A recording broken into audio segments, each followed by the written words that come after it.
Dice el versículo 1, cuando Jesús terminó de dar instrucciones a sus 12 discípulos, se fue de allí a enseñar y a predicar en las ciudades de ellos. Y al oír Juan, en la cárcel, los hechos de Cristo, le envió 2 de sus discípulos para preguntarle, ¿eres tú aquel que había de venir o esperaremos a otro? Respondiendo Jesús les dijo, id y haced saber a Juan todas las cosas que oís y veis. Los ciegos ven, los cojos andan, los leprosos son limpiados, los sordos oyen, los muertos son resucitados, y a los pobres es anunciado el Evangelio. Y bienaventurado es el que no halle tropiezo en mí. Vamos a primero ver esta primera sección. Vemos, ¿verdad?, que después nos dice el evangelista, después de que Jesús terminó de dar instrucciones.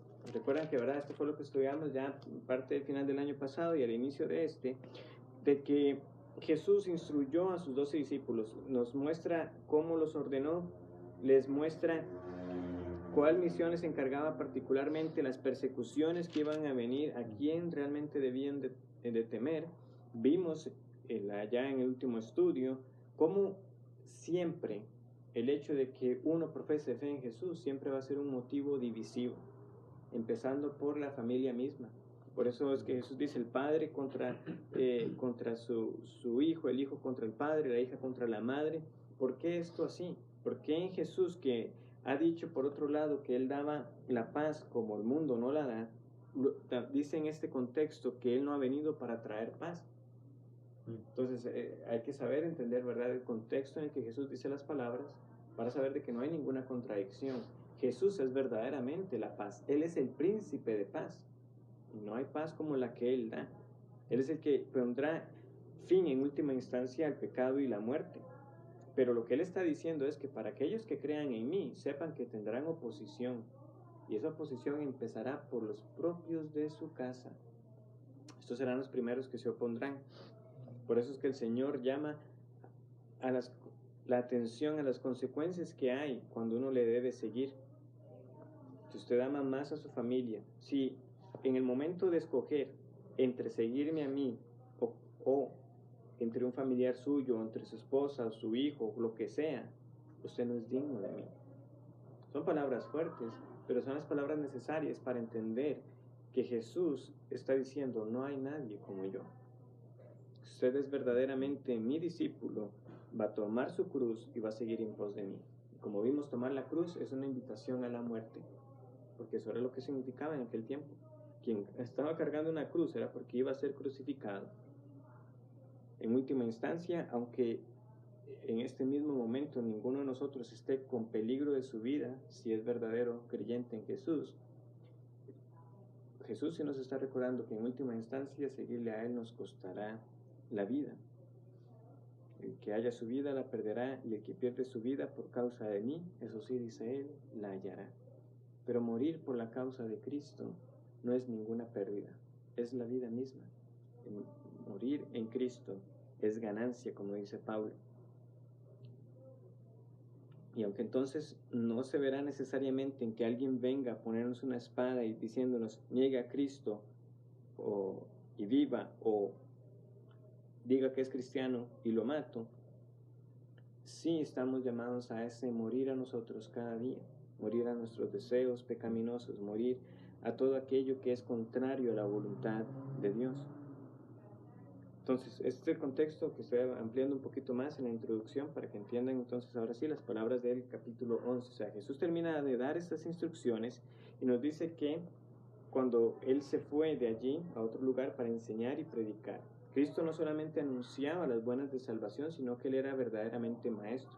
Enseñar y predicar obviamente son palabras parecidas que se relacionan, pero no son lo mismo en última instancia, ¿verdad? Hay algo un elemento de enseñanza que las personas reconocían en Cristo, ¿verdad?, como ese verdadero maestro, y sin duda también como predicador, porque Él anunciaba el Evangelio. Y Él seguía en esta misma región, y nos dice el versículo 2 que ya Juan entonces estaba encarcelado. Para los que estamos, ¿verdad?, en los lagos, pues damos gracias al Señor, ¿verdad?, que por varios domingos el pastor Eric nos estuvo instruyendo acerca de la vida de Juan el Bautista. Saben que perfectamente podríamos tener varios sermones acerca de la vida de él, pero este es un estudio con otro propósito más breve, enfocándonos a este pasaje aquí en Mateo, bástenos saber que ya Juan ha sido encarcelado. La razón del encarcelamiento, si usted ha leído los evangelios, se dará cuenta que fue por causa de Herodes, ¿verdad? Que Juan denunció que él estaba tomando una mujer que no podía tomar. Él termina en la cárcel y eventualmente será en la cárcel donde perderá su vida. Pero ahí está Juan, encarcelado. Y él se está enterando de todo lo que Cristo ha hecho. Si ustedes también hacemos un pequeño repaso, al menos desde el capítulo 8, ¿verdad? Hubo muchos milagros que vimos de Jesús, sanando a un leproso, al hijo del centurión, a la suegra, calmando la tempestad, los endemoniados gadarenos, el paralítico, la hija de Jairo, la mujer con el flujo de sangre, o sea, muchos milagros. Así como también ha habido mucha enseñanza. Y ahí continúan, ¿verdad? Entonces, estos hechos son los que Juan está escuchando. Juan escucha de que Cristo está enseñando y predicando y además de todos los milagros que ha hecho. Y le surge una pregunta que hacer, para lo cual envió a 2 de sus discípulos. Aunque estaba en la cárcel, él podía recibir visitas. ¿Eres tú aquel que había de venir o esperaremos a otro? Llama la atención, ¿verdad? Que Juan, que era aquel que preparaba el camino para Cristo, que él sabía que aquel que venía tras él y que él no era digno de desatar la correa de su calzado, aquel que le dijo a Jesús, ¿cómo te voy a bautizar? Yo necesito ser bautizado por ti. En un momento particular de su vida, dudó. ¿Eres tú?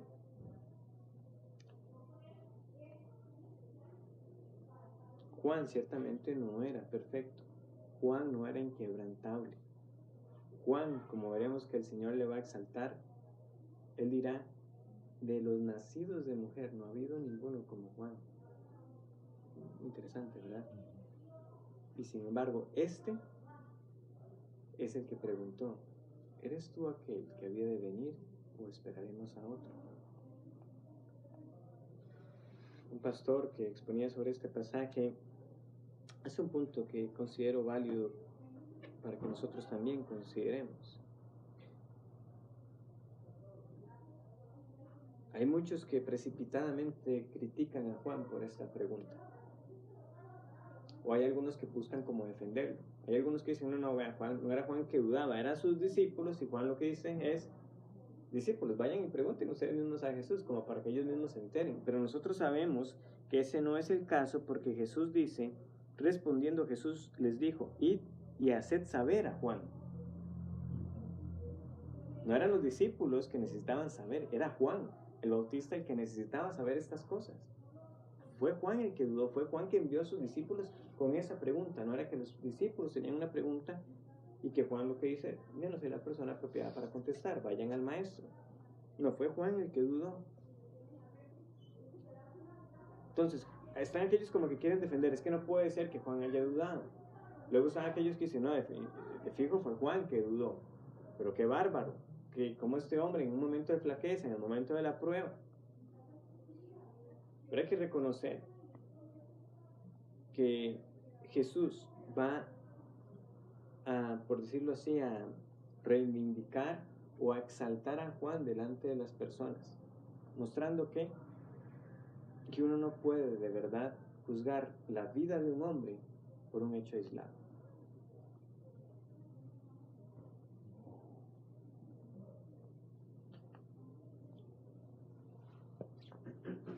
Y muchas veces somos así, dados a que si alguien dice algo que nosotros sabemos que, bueno, quizás esa no era la mejor expresión porque la Biblia no lo enseña así, y empezamos nosotros a sacar conclusiones, ¿verdad? Que poco sabe las escrituras, o que falta de madurez, o qué clase de cristiano haría tal cosa. No, todos nosotros, si somos humildes, debemos reconocer que hemos tenido muchos más momentos de duda que los que quizás Juan en su vida llegó a tener.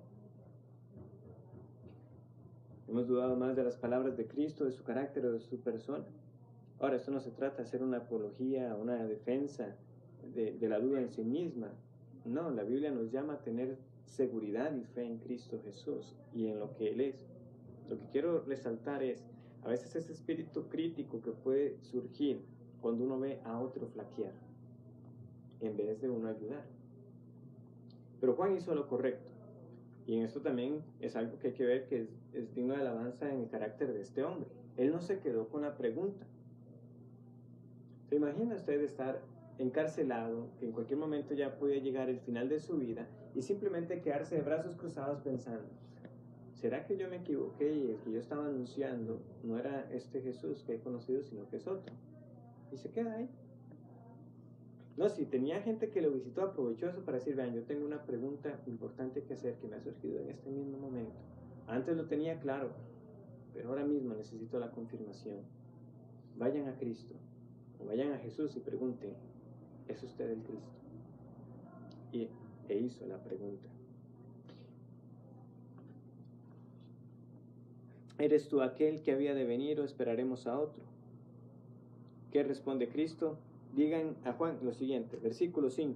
Los ciegos ven, vimos, ¿verdad? Un ciego ser curado, o más de uno, de hecho, creo. Vimos a cojos andar, vimos a paralíticos siendo sanados, leprosos. En particular, creo que en esta porción de acá no tenemos de estos últimos que Jesús haya sanado a un leproso, pero sabemos por otros relatos de los evangelios que Él sanó leprosos, que los sordos oyen, que los muertos son resucitados. De hecho, si ustedes van al Evangelio de Lucas, van a ver que Jesús resucita al hijo de la viuda de Naín antes de mostrarnos esta escena. Por lo tanto, había incluso un precedente ya de un milagro de resurrección. Y a los pobres es anunciado el Evangelio. Ciertamente que estaba haciendo Cristo en esas regiones, enseñando y predicando. Y dice Jesús, y bienaventurado es el que no haya tropiezo en mí. Esa es la respuesta para Juan. Ahora, ¿y dónde está la respuesta? Dirá uno. O sea, ¿qué tenía que ver el hecho de que Jesús hiciera milagros y que Jesús estuviera proclamando y enseñando? ¿Cómo se relaciona eso para saber que verdaderamente esa era la respuesta para el bautista? Si ustedes notan, en la mayoría de las Biblias, como les he enseñado, a veces basta con hacer una pequeña inspección y uno notará que hay referencias al Antiguo Testamento. Pueden observar y me pueden decir qué cita bíblica sale para el versículo 5 del capítulo 11.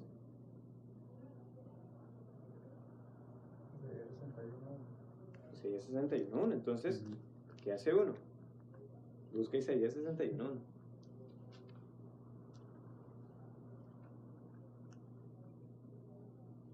Isaías 35 también. Ese también, ¿verdad? Ajá. Muy bien. 35, 5 y 6, ¿verdad? Pero leamos el primero, que nos dijo Caleb. Isaías 61:1. El Espíritu de Jehová el Señor está sobre mí, porque me ungió Jehová. Me ha enviado a predicar buenas nuevas a los abatidos, a vendar a los quebrantados de corazón, a publicar libertad a los cautivos y a los presos apertura de la cárcel, a proclamar el año de la buena voluntad de Jehová y el día de la venganza del Dios nuestro, a consolar a todos los enlutados. Muy bien. El otro que me mencionó Diego también es Isaías 35. Versículos 5 y 6. Entonces los ojos de los ciegos serán abiertos y los oídos de los sordos se abrirán. Entonces el cojo saltará como un ciervo y cantará la lengua del mudo, porque aguas serán cavadas en el desierto y torrentes en la soledad. ¿Qué nos está diciendo entonces el evangelista? Él está entendiendo que el cumplimiento de esos pasajes de Isaías se cumplen en Cristo. Es Jesús, aquel que vino a dar libertad a los cautivos. Es Jesús quien vino a abrir los ojos a los ciegos. Pastor, me parece que es un salto muy grande. O sea, el Mateo no está diciendo que sea, ¿verdad? Porque aquí no estamos leyendo y esto ocurrió para que se cumpliera lo dicho. Pero es que no necesitamos en este caso esa expresión, porque Jesús mismo dijo de él que él cumplía ese pasaje de Isaías. Si van, por ejemplo, a Lucas capítulo 4, Van a ver lo siguiente. Lucas 4, versículo 16. Esto es en otro momento, pero el punto es que vean cómo el Señor dice este pasaje sobre mí. Vino a Nazaret, donde se había criado, y en el día de reposo entró en la sinagoga, conforme a su costumbre, y se levantó a leer.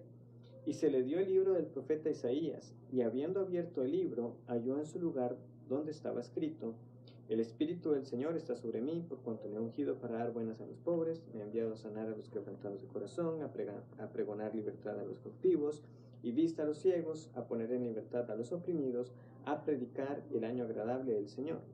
Y enrollando el libro, lo dio al ministro y se sentó, y los ojos de todos en la sinagoga estaban fijos en él.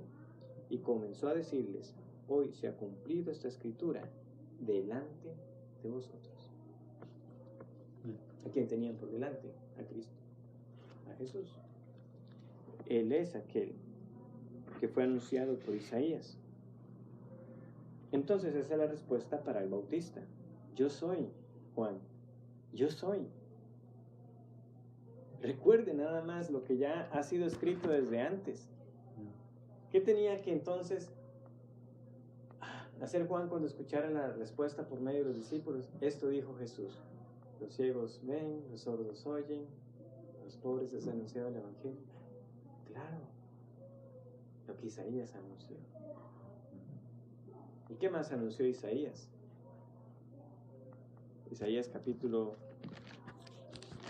40.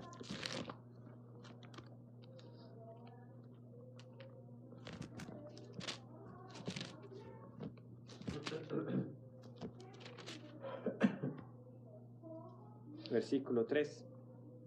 Voz que clama en el desierto, preparad el camino a Jehová, enderezad calzada en la soledad a nuestro Dios. Isaías anunció una voz que clamaría en el desierto. ¿Quién es esa voz? Juan el Bautista. Y eso es lo que entonces el Señor hará delante ahora de las personas. Nos dice el versículo 7, ya volvimos a Mateo 11:7, dice que mientras ellos se iban, comenzó Jesús a decir de Juan a la gente: ¿qué salisteis a ver al desierto? ¿Una caña sacudida por el viento? ¿O qué salisteis a ver? ¿A un hombre cubierto de vestiduras delicadas?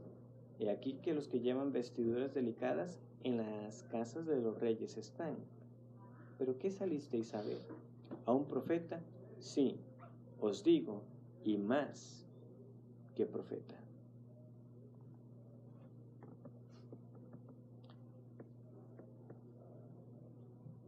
El Señor entonces empieza a aclarar a las personas quién era realmente Juan el Bautista. Como sabemos, ¿verdad? Incluso en algún momento del ministerio de Juan, era tanta la expectativa que las personas tenían que se preguntaban: ¿será Juan el Mesías? ¿Y qué hacía Juan? Él negaba, ¿verdad? No, yo no soy el Mesías. Viene tras de mí. Pero parece que ahora, viendo ya a Juan encarcelado, ¿verdad? Como que ya el ministerio de Juan ya no era tan atractivo. Perdón. No tocó más.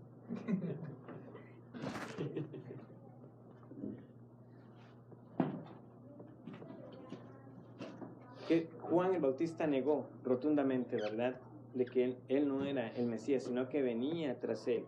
Pero entonces, claro, ya con Juan el Bautista en la cárcel ya no parece tan atractivo. Ya, y este era aquel que predicaba muy poderosamente, pero y véalo ahora dónde está, encarcelado. ¿Qué puede hacer un Juan desde la cárcel? Jesús entonces empieza a criticar esta actitud de la gente, ¿verdad? Que por un lado, qué grande que era Juan, como algunos, ¿verdad? Nosotros sabemos incluso que cuando los fariseos trataron de tentar a Cristo, aún ya con Juan muerto, los fariseos aún así no se atrevían a decir a la ligera que Juan no era un verdadero profeta, ¿verdad? Porque temían al pueblo, que no era un enviado de Dios, porque dice, ¿verdad?, los evangelios, porque tenían a Juan por profeta. O sea, aún quedaba una reputación, pero ciertamente habían quienes siempre se oponían, pero parecía que esa actitud y esa opinión pública venía en decadencia, y Jesús empieza a confrontar esta hipocresía de las personas. No, ¿qué vieron ustedes en Juan? Obviamente la apariencia de Juan, de lo que sabemos, tenía que ser algo, ¿verdad? ¿Cómo podría uno llamarlo? No rudo, pero rústico, ¿verdad? El punto Jesús dice, no es ese hombre con esas ropas delicadas, ¿verdad? Es alguien que comía, ¿verdad? Sus insectos con miel en el desierto. Ese era Juan el Bautista, ¿verdad? Él dice, si usted quiere ver a alguien de esas vestiduras delicadas, si usted quiere nobleza, usted eso lo encontraba es en otro lugar. En los lugares de los reyes están. Pero ¿qué vieron en Juan o quién era él? ¿A quién estaban viendo? A un profeta, pregunta Cristo. Y él mismo responde la pregunta, sí, un profeta y más que profeta. ¿Por qué? Porque este es de quien está escrito, he aquí yo envío un mensajero delante de tu faz, el cual preparará tu camino delante de ti. ¿Cuál cita está ahí? Malaquías. Y Malaquías 3.1 también. Particularmente Malaquías 3.1 es el pasaje al que Jesús se refiere. Un mensajero que vendría a preparar el camino del Señor. Y eso es lo que hace de Juan el Bautista mayor que un profeta. ¿Por qué? Porque no solamente era alguien que profetizó, valga la redundancia, sino que él mismo era el cumplimiento de una profecía. Por eso es que Jesús dice, sí, profeta, pero más que profeta. Vean, nosotros no leemos, por ejemplo, de Elías, otro de los grandes profetas del Antiguo Testamento, que hubiera una profecía respecto al nacimiento de Elías. O de Moisés, el profeta, ¿verdad?, por excelencia del Antiguo Testamento. No tenemos, ¿verdad?, algo que a Dios no le dijo a Abraham, y entonces vendrá un niño que será rescatado de las aguas y su nombre será Moisés. No tenemos algo así respecto a él. Entonces Jesús dice, o sea, Juan sin duda es mayor. Y vean por qué razones, vean. Él mismo fue el cumplimiento de una profecía, él fue ese mensajero que preparó el camino. Por Lucas sabemos que aún desde su concepción Juan fue lleno del Espíritu Santo. Y claramente también fue un profeta fiel de Dios. Un hombre sin duda extraordinario. Y todo esto que Jesús exalta de Juan el Bautista debe llevarnos a cómo Juan se refería a sí mismo. Yo no soy digno ni de desatar la correa de su calzado. Yo no soy el esposo, yo soy el amigo del esposo. Es necesario que él crezca, pero que yo mengue. Qué humildad en este hombre. Ahí es donde podemos ver que en efecto sí él era un hombre lleno del Espíritu Santo. ¿Por qué? Por la humildad. Ese era un fruto en la vida de ese hombre. Ya todo lo que se decía, todo lo que Jesús está diciendo de él, pero él nunca lo utilizó para sí mismo. Juan no llegaba a presentarse, yo soy el que cumplo las profecías de Isaías y de Malaquías, yo soy el mensajero que prepara el camino del Señor, aunque él dijo que preparaba el camino del Señor, pero lo que estoy diciendo, la atención no era sobre él. La atención es, yo soy solamente el instrumento para que pongan su vista en alguien más, el que viene tras de mí. ¿Verdad que pobres de nosotros, de verdad, cuando nosotros tratamos de usar como pretexto algo de la palabra de Dios para en última instancia llevar la atención sobre nosotros en vez de llevar a las personas a que pongan sus ojos en Cristo? Cristo en su momento es el que dará la honra a los que son suyos, como lo está haciendo en este momento para Juan el Bautista. Y vean lo que dice más, versículo 11. De cierto os digo, entre los que nacen de mujer no se ha levantado otro mayor que Juan el Bautista. Por las razones que le decía. Un profeta que a la vez cumplía una profecía, lleno del Espíritu Santo desde su nacimiento. Y esta frase que sigue, yo sé que va a levantar preguntas. ¿Cuántas veces seguro se lo han preguntado, verdad? Pero el más pequeño en el reino de los cielos, mayor es que él. Pastor, ¿qué significa eso? Bueno, yo les voy a dar un parecer de lo que entiendo, ¿verdad? Por lo que otros hombres que han estudiado el pasaje quiere decir. Lo que el Señor está diciendo es, a nivel terrenal, usted no va a encontrar un hombre como Juan el Bautista. Pero incluso con lo grande que fue, el más pequeño en el reino de los cielos es mayor que él. O sea, la grandeza del más pequeño en los cielos supera por muchísimo a lo más grandioso que pueda llegar un hombre en la tierra. Y Jesús nos está diciendo que lo más grandioso o el más grande dentro de los nacidos de mujer, obviamente aparte de Jesús mismo, Juan el Bautista, está diciendo, él fue el mayor, pero por mucho mayor que él sea, es menor que el más pequeño en el reino de los cielos. ¿Está Jesús diciendo algo respecto de la posición de Juan el Bautista en los cielos? No. Yo creo que quizás esa es la confusión que le queda a uno. O sea, ¿cómo es posible que alguien como Juan el Bautista sea más pequeño que el más pequeño? ¿Verdad? Yo creo que esa es como esa es la idea que yo creo que se nos queda. Más bien el sentido es, hablando terrenalmente, no hubo hombre como Juan. Pero Jesús dice, a pesar de toda su grandeza, sepan que lo que hay en el cielo es muchísimo mejor y superior. Tanto así que el más pequeño en el reino de los cielos supera por mucho esta grandeza que tuvo Juan. Pero sin duda Juan en los cielos tendrá igualmente una posición exaltada.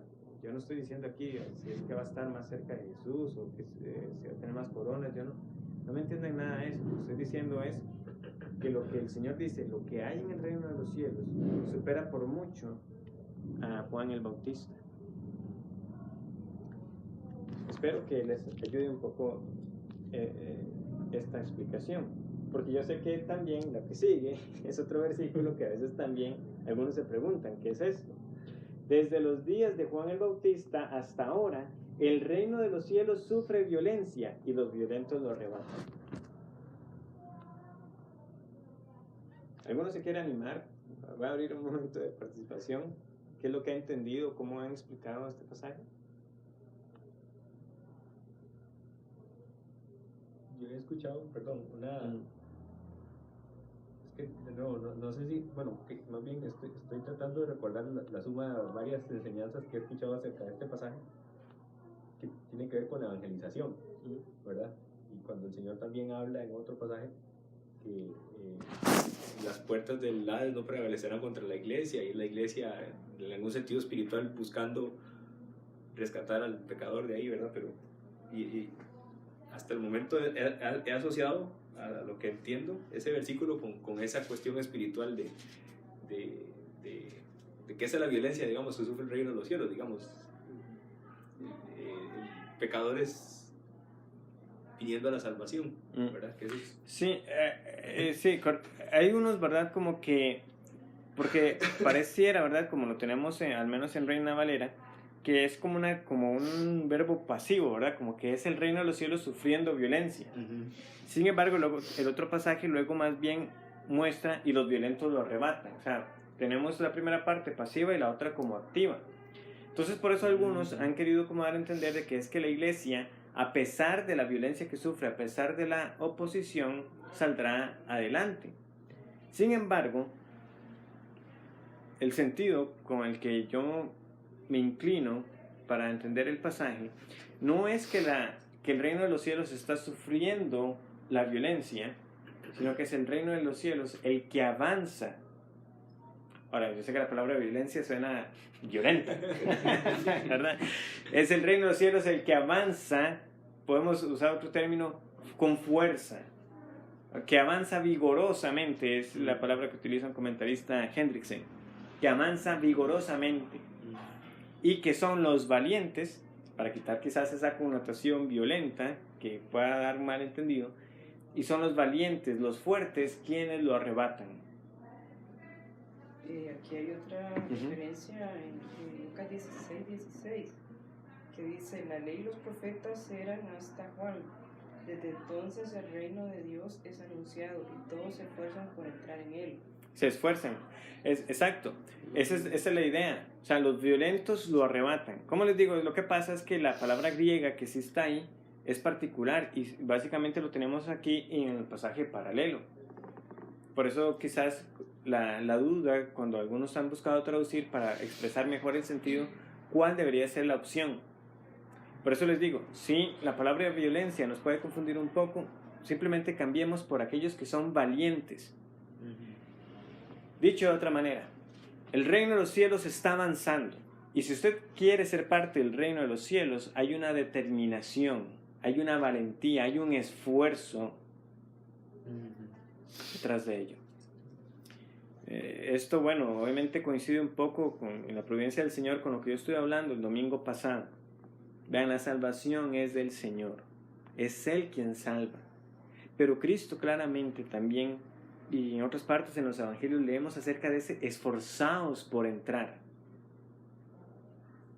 Hay algo que es de determinación. Así como José tuvo claro en el momento que la esposa de Potifar se le ofreció, él fue determinado y dijo, yo de aquí me voy. Y a la vez estuvo determinado de que lo que estaba ocurriendo, de lo que acontecía en la vida de él, era la providencia de Dios para preservar con vida a mucho pueblo. Es la valentía que nosotros vemos en la misma figura de Elías, que también Juan el Bautista viene a cumplir esa figura de este Elías que era prometido, no que fuera un Elías reencarnado para nada, pero que vino con el espíritu de Elías.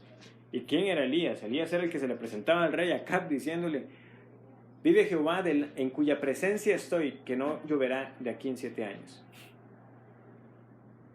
No le tenía temor a las autoridades, porque él sabía a quién servía. No, sin duda alguna, la Biblia nos habla de que los cobardes no heredarán el reino de Dios. No está diciendo esto que es que aquel que tenga temor en su vida en algún momento no heredará el reino de Dios. Pero todo aquel que es vencido por los miedos, por los temores, el Señor dice, para usted no es el reino de Dios, es para los violentos. Realmente el Señor no está llamando aquí a violencia física contra nadie, ¿verdad? Está hablando los valientes arrebatan. Ahí está la bendición. Yo voy a esforzarme por esa bendición. No hay bendición mayor para el pecador que saberse que tiene parte en el reino de los cielos. Pero el blandengue, el dubitativo, el que un día sí, un día no, el Señor dice con violencia. En ese sentido, quizás alguno recordará cuando era de niño o ya cuando ve a sus hermanos o otros niños más pequeños cuando realmente quieren algo. Hay una determinación por alcanzarlo. No, el hombre no se salva a sí mismo, es Dios quien salva. Es la fe en Cristo que salva y solamente en Cristo. Pero precisamente si este mensaje ha llegado a usted y se le está mostrando que es la fe en Cristo, entonces deposite plenamente su confianza en Él y aférrese a Él, sujétese a Él, esfuércese por entrar por la puerta estrecha. Pero lo otro es ancho y espacioso, lo que lleva a la perdición. Muchos son los que van por ahí.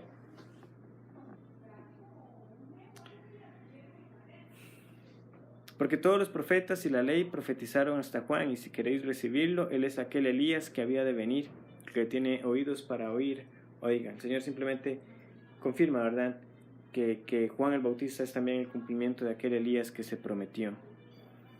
Finalmente el Señor termina entonces con su reproche para esta audiencia con lo siguiente: ¿mas a qué compararé esta generación? Es semejante a los muchachos que se sientan en las plazas y dan voces a sus compañeros, diciendo: os tocamos flauta y no bailasteis, os endechamos y no lamentasteis. Porque vino Juan, que ni comía ni bebía, y dicen: demonio tiene.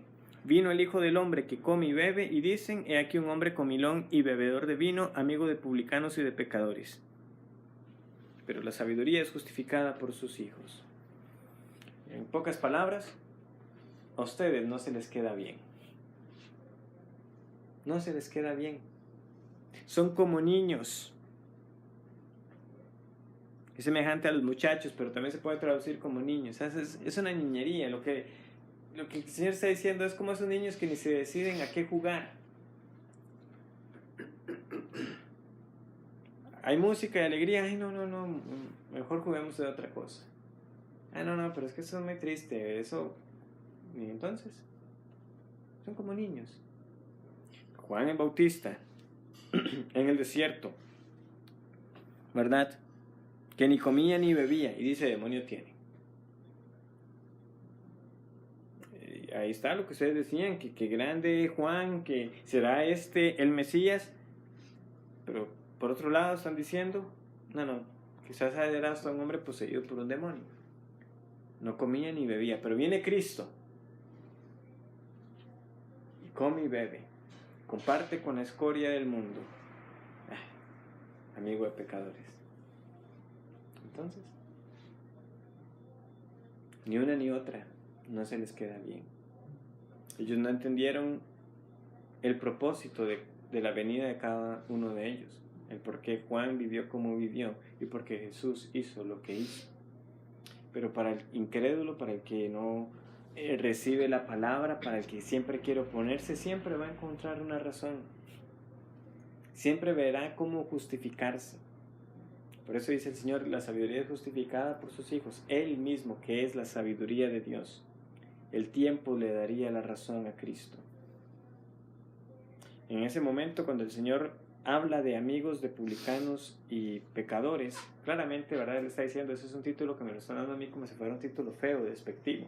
El amigo de publicanos y pecadores. Pero para el que verdaderamente ha hallado en Cristo su salvación, ese título es hermoso.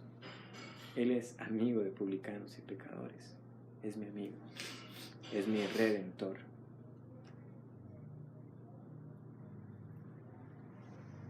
Sí, nosotros tenemos que dejar atrás nuestro orgullo, nuestra tendencia a que si las cosas no son como nosotros las decimos, para reconocer que no es como nosotros queremos o decimos, sino como Jesús dice que es.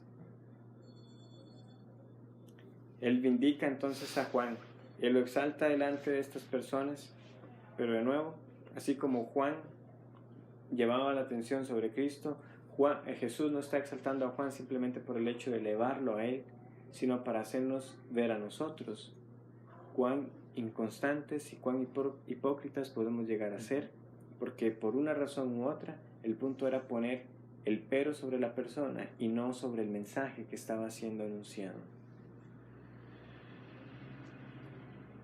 ¿Qué anunciaba Juan y qué anunció Cristo?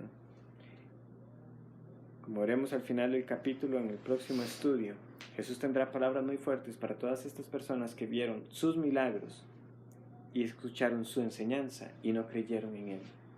Que no sea así con nosotros, que justifiquemos nuestra incredulidad o nuestra apatía o nuestra indecisión porque por esta u otra razón. No, escuche a Cristo, búsquelo en la Escritura y con humildad reconozca que no tiene otra esperanza de salvación que no sea aquel que vino y se encarnó y que dio vista a los ciegos, que hizo a los cojos andar, pero es también aquel que da vida al pecador. Oremos. Gracias te damos, Señor, por tu palabra, por esta meditación que hemos tenido en estos versículos. Auxílianos, Señor, para que consideremos la rica enseñanza que aquí hay, que tan solo raspamos la superficie, para que nosotros nos sumerjamos más en la enseñanza de tu palabra y reconozcamos a Jesús como lo que Él es, aquel bendito Hijo de Dios que se encarnó y se hizo amigo de publicanos y pecadores. Cuánta misericordia, cuánta condescendencia para nosotros. Gracias te damos en el nombre de Jesús. Amén. Amén.